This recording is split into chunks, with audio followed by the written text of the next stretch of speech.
Hello there. Thank you for logging on to this video and for sparing me some of your precious time. I'm really grateful for it. My name is Paul Murphy, ex-songwriter, ex-musician, ex-author, ex-stand-up comedian.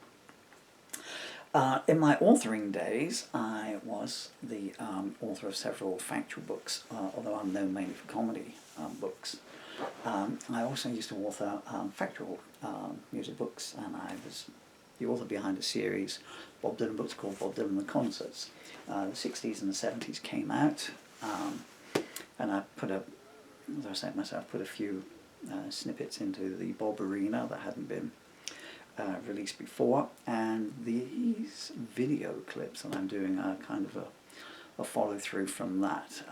The shortening the story is that I'd hoped to release the 80s and 90s. The 80s is finished, and 90s isn't, but unfortunately I've been struck down by very severe illness.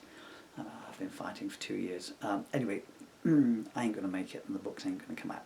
I didn't want the research to go to waste, especially since these books here, a lot of the research I put in them I see quoted in just about every Bob Dylan book since then.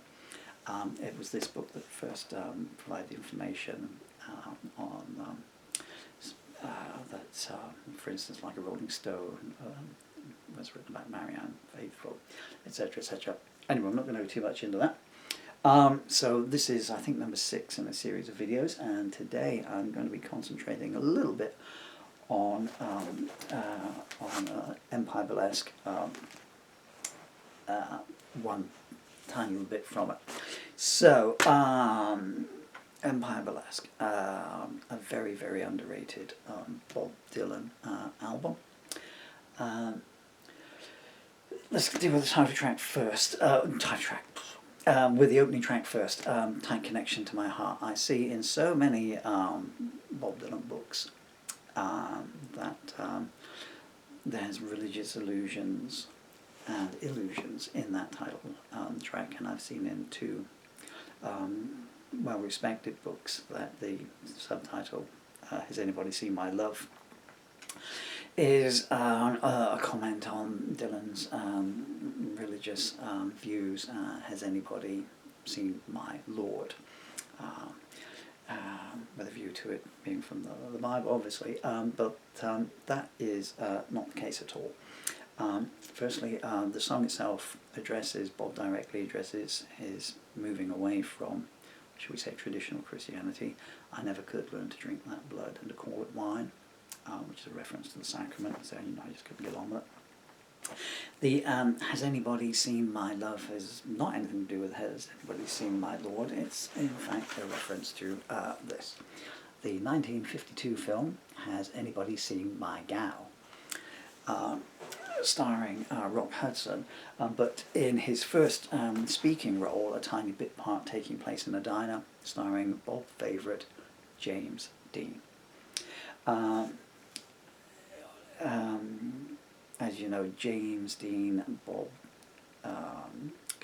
interactions and comparisons go back almost to the start.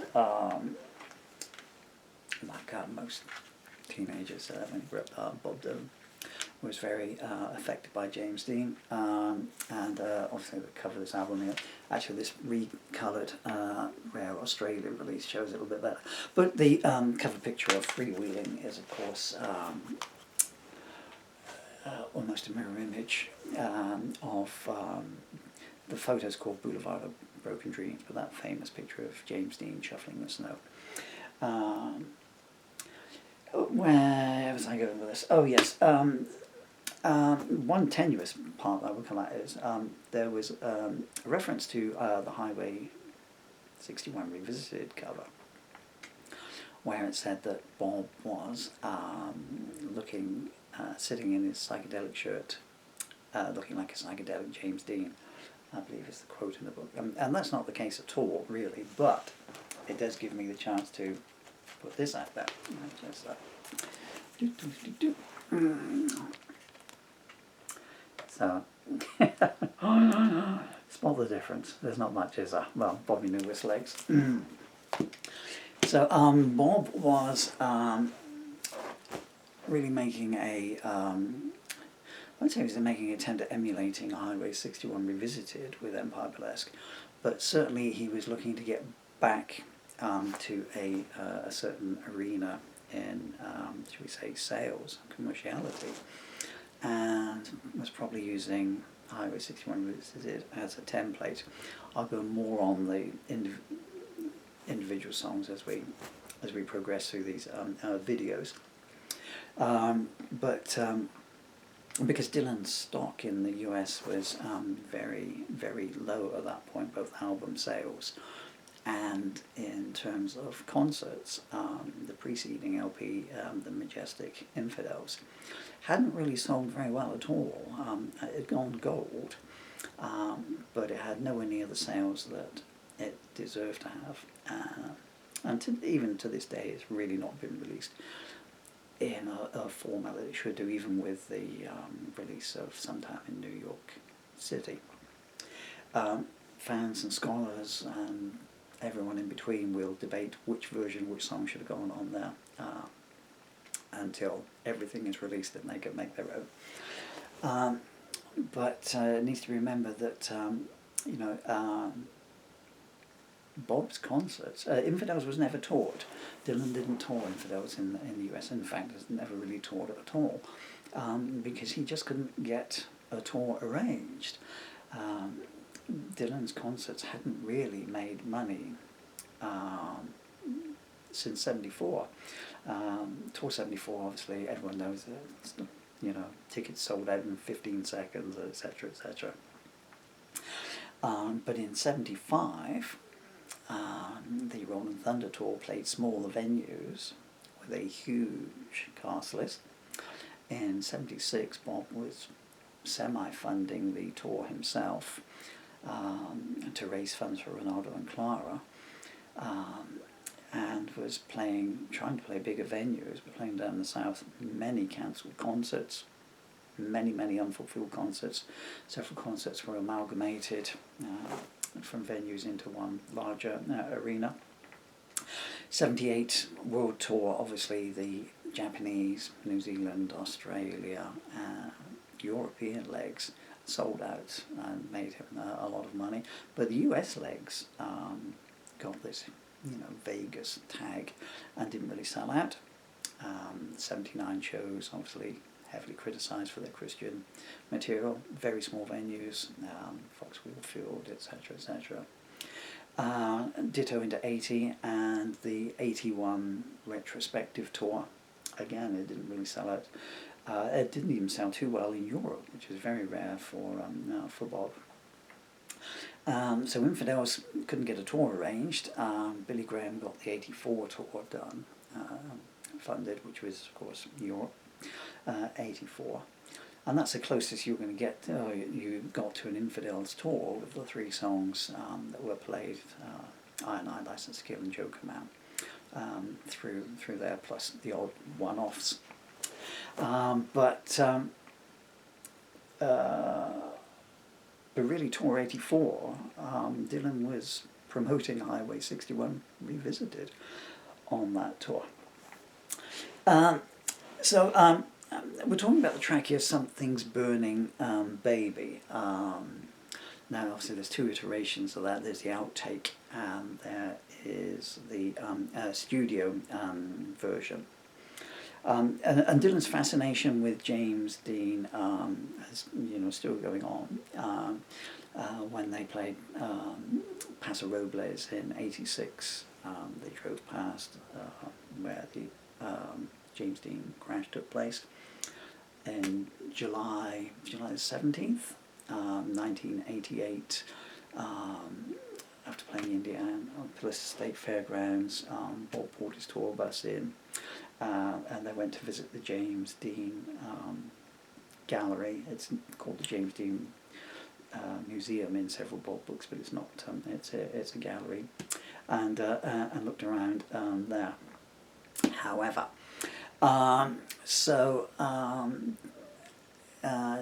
James Dean filmed an interview with the actor Gig Young in July 1955 for an ABC program called Behind the Camera. I've no doubt you've all seen the clip by now. It was not released at the time because just a few weeks later James Dean died. But it's the famous clip where James Dean is talking about not driving too fast. And he says, I used to fly around quite a bit, and I took a lot of unnecessary chances on the highway. As you know, James Dean died of a broken neck, and and something, Bob Dylan's line, "Didn't I risk my neck for you? Didn't I take chances?" James Dean died of a broken neck, and obviously the chances bit is a direct quote. He also said in that song, because he's saying, well, I drive down the highway, I'm extra cautious. And it's the last thing James Dean was filmed doing. There were reshoots for Giant that took place a little bit after that post-production work. And Gig Young said, of all things, do you have a message? How many times has Bob Dylan been asked that in his lifetime? And James Dean looked at the camera and says, take it easy driving, the life you'd say might be mine. And in the outtake version of Something's Burning Baby, of course Bob says, the life you're saving might just be your own. So Dylan takes that and inverts it around. There's some other lines in Something's Burning Baby outtake that almost certainly purport directly to James Dean as well. I can feel myself freeze. I don't want to see you freeze. Wolf Rutricht, who was the co-passenger in James Dean's Spider Porsche, and who walked away virtually unscathed, gave an interview, and he said that they saw the truck, and James Dean said, he's got to see me, which are apparently Dean's last words. And Wolf Rutricht in the interview says, I can feel myself freeze. So that's taken that. There's another line in the outtakes, a bit tenuous. The outtakes, somebody parked in the truck. Somebody parked in the truck in the shade. It's either going to make you out or going to take you out. And the last place that Dean Wuchek stopped was, I've got my notes here from the original book, so excuse me,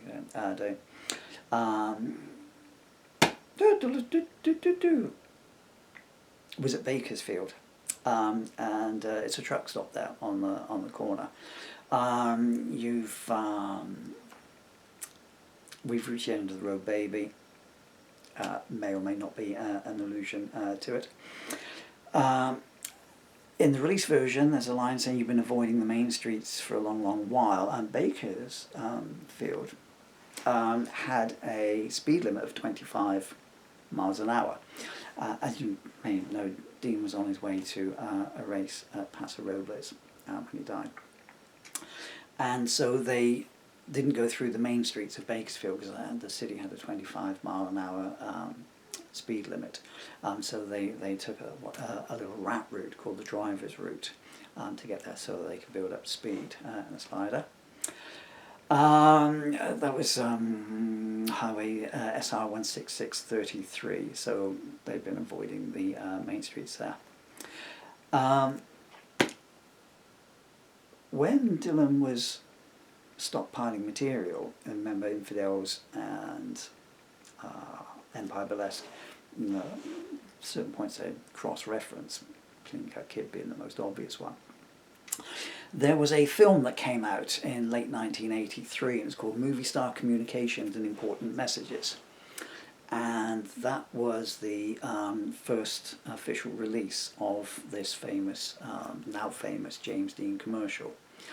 So it seems beyond the point of speculation that Bob Dylan had seen this interview clip with his knowledge of James Dean, and there's a lot of publicity on Dean around that time as well. Something's Burning Baby, the original version, has got, you know, so many references to direct quotes, direct events. It stretches beyond coincidence. I'll tell you what might be a coincidence, though, is that in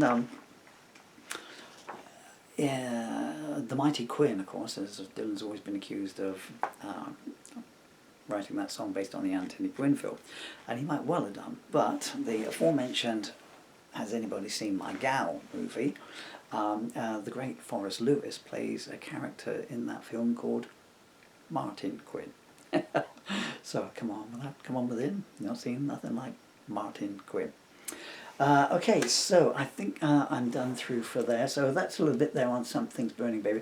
There are a couple more lines in the outtake version of Something's Burning Baby, but they're stretching it a little bit. You know, there's reasonable grounds for belief, and then there comes a point when you're basically trying to, you know, you're just taking a few syllables and stretching that out there. Read into it what you will, as such. Okay, I've been Paul Murphy. You've been very kind with your time. I'm sorry I went off message a few points there. One of the drawbacks of this disease is it affects all my muscles, and my mouth keeps locking up, so you keep getting so. I'm not going to get the book out, and I'm not promoting any of my Bob Dylan books because they are all out of print. But if you will forgive me for shamelessly doing this, I do have a lot of so my comedy books, my children's titles, and latterly I've been putting together anthologies of my song lyrics and my prose books. Are all available on Amazon. If you ever at any point in your life do go buy one of those, you have my enormous thanks for it. Firstly, because you've invested time in me. Take it from me, I appreciate how valuable commodity that is. Secondly, you've invested in my children's future, because my two young children didn't know me. All my stuff is now signed over in trust, and they get all the royalties from all my books when they hit 18. Okay, well, there'll be a lot more from Empire Burlesque and Infidels, hopefully, if I can keep going on these videos.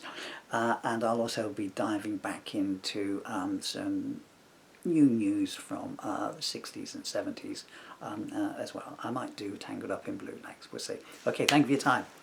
God bless you, and keep you always.